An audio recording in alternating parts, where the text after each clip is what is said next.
8 सव्वा 8च्या दरम्यान तिथे एकटीच होती। माझा भाऊ आणि आई कोणीच नव्हते शॉपमध्ये, फक्त मी आणि माझा मास्टरच होते।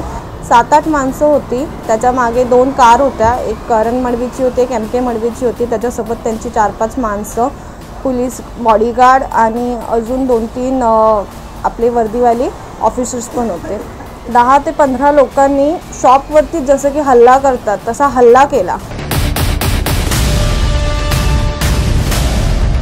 MK मडवी यांनी समोर दुकानाच्या उभं राहून शिव्यागाळ करायला चालू केली। माझ्या मास्टरांना शिव्यागाळ करायला चालू केली, मला शिव्यागाळ करायला चालू केली। खूप घाण आणि गलिच्छ शिव्या यांनी दिल्या, ज्या आपण उद्देशून स्वतः बोलू पण शकत नाही, इतक्या घाण शिव्यांचा वापर त्यांनी केला।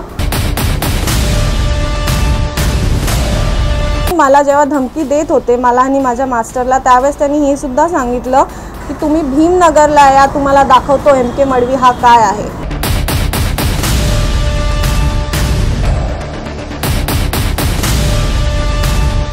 तुम्ही कुठल्या हिशोबाने इथे हंगामा केला? कुठल्या हिशोबाने तुम्ही एक लेडीजला, ती पण एक सिंगल लेडीज आणि मुलगी एकटी शॉपमध्ये असताना तुम्ही हा असा हंगामा का केला? हे नाहक त्रास आहे ना, हा हप्त्यासाठी, खंडणीसाठी हा नाहक त्रास आहे। आम्ही जगायचं नाही का?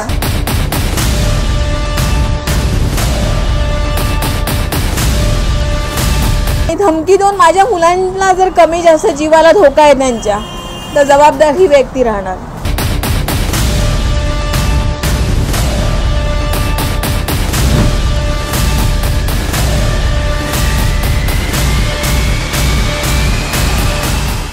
नवी मुंबई में शिवसेना पार्टी का एक रिकॉर्ड है। सबसे ज्यादा क्रिमिनल रिकॉर्ड वाले लोग इस पार्टी के फ्रंट रनर्स हैं। पहले से ही आपराधिक छवि के लोग इसमें होने के बावजूद पालिका चुनाव के चलते इस पार्टी में वो सभी नगर सेवकों को भर्ती कर लिया गया है जिनके ऊपर कई आपराधिक मामले दर्ज है।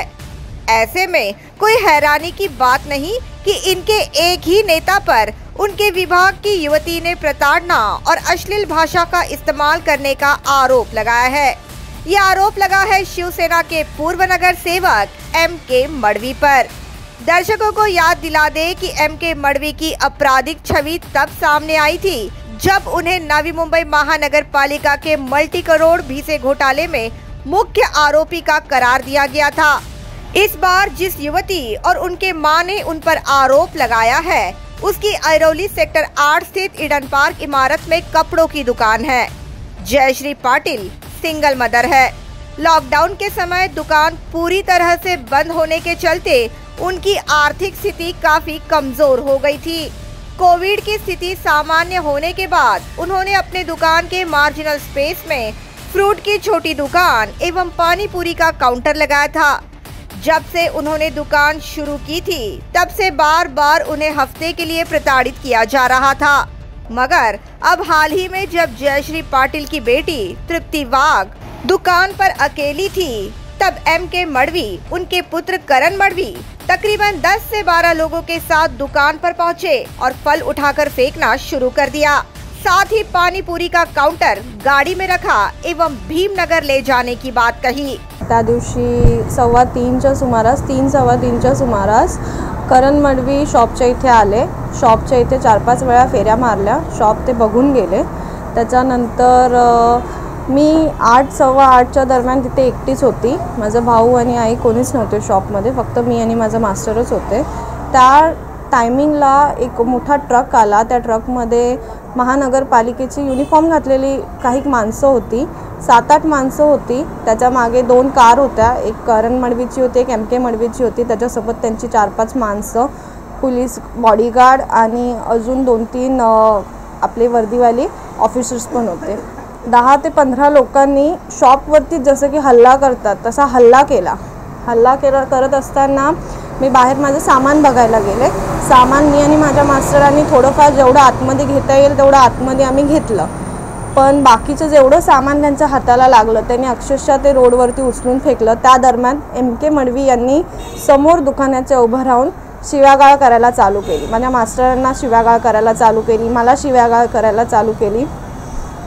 खूप घाण आणि गलिच्छ शिव्या यांनी दिल्या। ज्या आपण उद्देशून स्वतः बोलू पण शकत नाही, इतक्या घाण शिव्यांचा वापर त्यांनी केला. 15 ते अर्ध्या तासामध्ये त्यांनी माझे फ्रूटचा साईडचा काउंटर, माझा पाणीपुरीचा काउंटर, माझे लागलेले हँगिंगमधले सगळे डिस्प्ले हे काढून उतरवून ट्रकमध्ये फेकून दिले. ते उचलताही येत नव्हते माणसांना, तरी त्यांनी जबरदस्ती ते सगळे उचलले आणि जाताना सांगून गेले की हा ट्रक भीमनगरमध्ये पोचला पाहिजे. आणि खूप घाण या प्रकारे त्यांनी शिव्या दिल्या, इतक्या घाण शिव्या दिल्या की जे आपण बोलूही शकत नाही. MK मडवी ने की फेक अतिक्रमण कार्रवाई. उन्होंने ये भी खुलासा किया कि जब वे विभाग अधिकारी के पास गए तब विभाग अधिकारी ने ये जानकारी दी कि ये कार्रवाई उनके कार्यालय के माध्यम से नहीं की गई है, क्योंकि 7 बजे के बाद पालिका के माध्यम से किसी भी प्रकार की सामान उठाने की कार्रवाई नहीं की जाती है. उन्होंने ये भी कहा कि जब ये कार्रवाई हुई तब कोई महिला कांस्टेबल मौजूद नहीं थी, बल्कि MK मडवी के वर्दीधारी सुरक्षा रक्षक के सामने ये कार्रवाई हो रही थी. अधिकाऱ्यांनी सांगितलं की आम्ही कोणतेही आमचे ऑफिसर्स अधिकारी पाठवले नव्हते ही कारवाई करायला. 7 नंतर आम्ही कोणतीही कारवाई करत नाही. आम्ही कोणतेही सामान उचलण्याची किंवा शॉप रेड करण्याची अशी कोणतीच प्रक्रिया आम्ही करत नाही. आणि ही जी ऑर्डर दिलेली होती ती आम्ही नव्हती दिलेली, इवन आम्हाला नोटीसही सुद्धा आली नव्हती. MK मडवी पर हफ्ता मांगने का आरोप.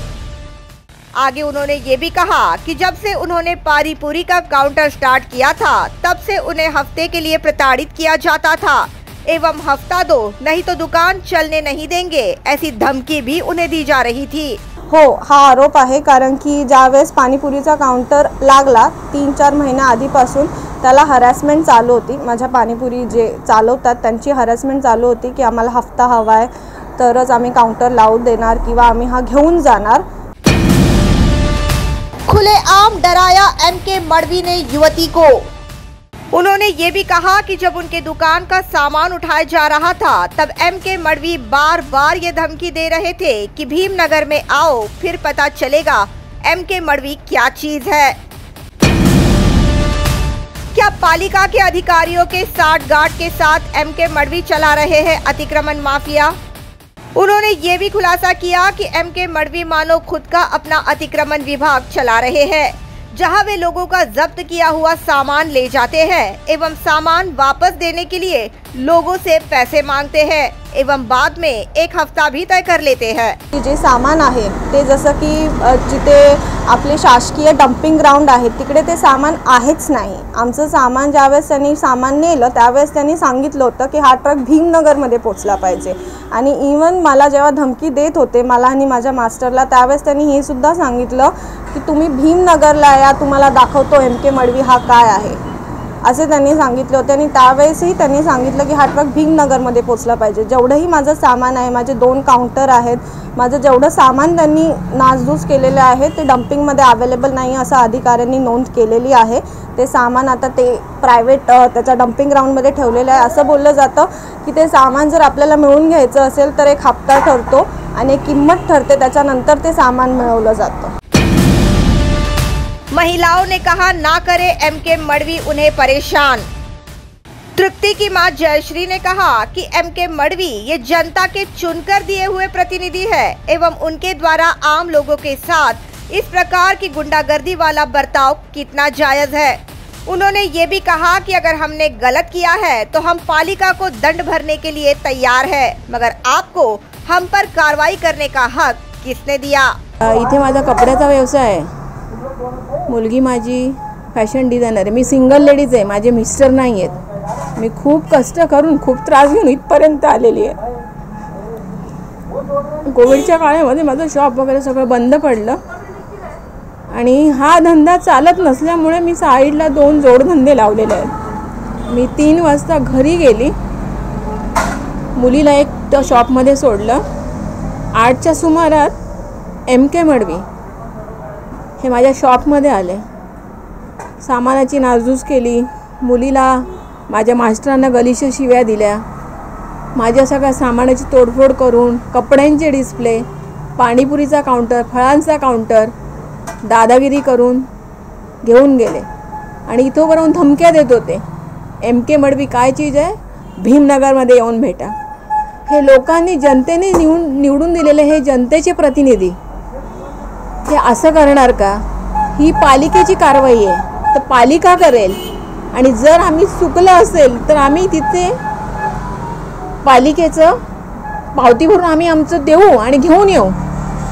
पण तुम्ही कुठल्या हिशोबाने इथे हंगामा केला? कुठल्या हिशोबाने तुम्ही एक लेडीजला, ती पण एक सिंगल लेडीज आणि मुलगी एकटी शॉपमध्ये असताना तुम्ही हा असा हंगामा का केला? आगे उन्होंने ये भी कहा कि क्या हमें जीने का कोई हक नहीं? कुछ जनप्रतिनिधि आकर हमें गाली गलौज करके चले जाते हैं. उन्होंने न्याय की गुहार लगाते हुए कहा कि इस मामले की पूरी जांच होना जरूरी है. तुम्हाला ह्याच्यातनं काय पाहिजे? हप्ता हवाय? तुम्ही माझ्या पाणीपुरीवाल्यांना वारंवार धमकवत होते, सारखे माझ्या दुकानाकडे फेड्या मारतात, माझ्या दुकानाचे फोटो काढून देतात. ह्याच्यात तुम्हाला काय साध्य करायचं? आम्ही जगायचं नाही? आज कोविड काळामध्ये धंदा बंद पडल्यामुळे मी हे जोडधंदे लावले. तुम्हाला लाज वाटत नाही का? हां, तुम्हाला बेशरम आहात का तुम्ही? हां, एका दुकानांमध्ये एवढे धंदे चालवतात, या दुकानाला पोटं भरत नाहीत का तुमची? हां, हे असल्या शब्द शिवीगाळ त्यांनी केली. 2 फुटाच्या पेसवर मी बाजूला हे लावलेलं आहे. ह्या दुकानाला मी 30,000 रेंट देते. आम्ही भीक मागून द्यायचं का? तुम्ही जनतेचे प्रतिनिधी आम्हाला असं करणार का? कायदा तुम्हाला हे सगळं असं करायला सांगतो का? मला ह्या बाबतीमध्ये ना न्याय मिळाला पाहिजे. उन्होंने ये भी कहा कि केवल हफ्ते के लिए ये फेक कार्रवाई की गई है. खुद पूर्व नगर सेवक पानी पूरी का काउंटर हटा रहे थे. हे नाहक त्रास आहे ना, हा हप्त्यासाठी, खंडणीसाठी हा नाहक त्रास आहे. आम्ही जगायचं नाही का? पालिकेची जी कारवाई असती, जर आम्ही कुठे चुकलो असतो तर आम्ही पालिकेची पावती रितसर भरू आणि पालिकेचे अधिकारी येऊन कारवाई करतील ना. जनप्रतिनिधी येऊन इथे शिवीगाळ करतील आणि काउंटर उचलतील का? पर्सनल लेवलवर तुम्ही हे करता का? आणि एकटी मुलगी असताना तुम्ही हे केलं कसं? अगर हमें जीवित हानि हुई तो इसके लिए MK मडवी होंगे जिम्मेदार. आगे उन्होंने ये भी कहा कि वे स्थानिक लेवल से राज्य सरकार तक हर विभाग में MK मडवी की शिकायत दर्ज करेंगे. उन्होंने ये भी कहा कि अगर उनके या उनके बच्चों को कुछ भी होता है तो इसके लिए पूरी तरह से जिम्मेदार MK मडवी ही होंगे. मी हे प्रकरण आयुक्तांपर्यंत माझं लेटर जाणार आहे. कमिशनर ऑफिसला मी लेटर दिलेलं आहे. लोकप्रतिनिधी गणेश नाईक साहेब यांना मी लेटर देणार आहे. रबाले पोलीस स्टेशनला मी लेटर देणार आहे. आणि धमकी देऊन माझ्या मुलांना जर कमी जास्त जीवाला धोका आहे त्यांच्या, तर जबाबदार ही व्यक्ती राहणार. हे मी तुम्हाला स्पष्ट सांगते. आणि मी सिंगल लेडीज आहे. मी आज 15 वर्षापासून कष्ट करून इथपर्यंत आलेली आहे. मला त्रास देणं जनप्रतिनिधीला शोभतं का, याचं मला उत्तर हवं आहे. आणि त्याचं उत्तर त्यांनी द्यावं. त्यांनी कितपत योग्य केलं जे केलं ते. अपने आप को महिलाओं को सम्मान देने वाली पार्टी कहने वाली शिवसेना ये जवाब दे कि क्या महिलाओं को इस तरह से परेशान करना सही है? कारण कुछ भी हो, मगर किसी भी पुरुष को यह हक बिल्कुल नहीं कि वो किसी भी महिलाओं को ऐसे परेशान करे. खास तौर पर ऐसी सिंगल मदर को जो अपनी बेटी के साथ मिलकर कोविड जैसे हालात में मेहनत कर अपना घर चला रही है. MK मडवी पर सिर्फ नवी मुंबई पुलिस, नवी मुंबई महानगर पालिका ही नहीं बल्कि शिवसेना क्या कार्रवाई करती है और इस मामले को कितना गंभीरता से लेती है, इस पर नवी मुंबई की जनता की पूरी नजर है.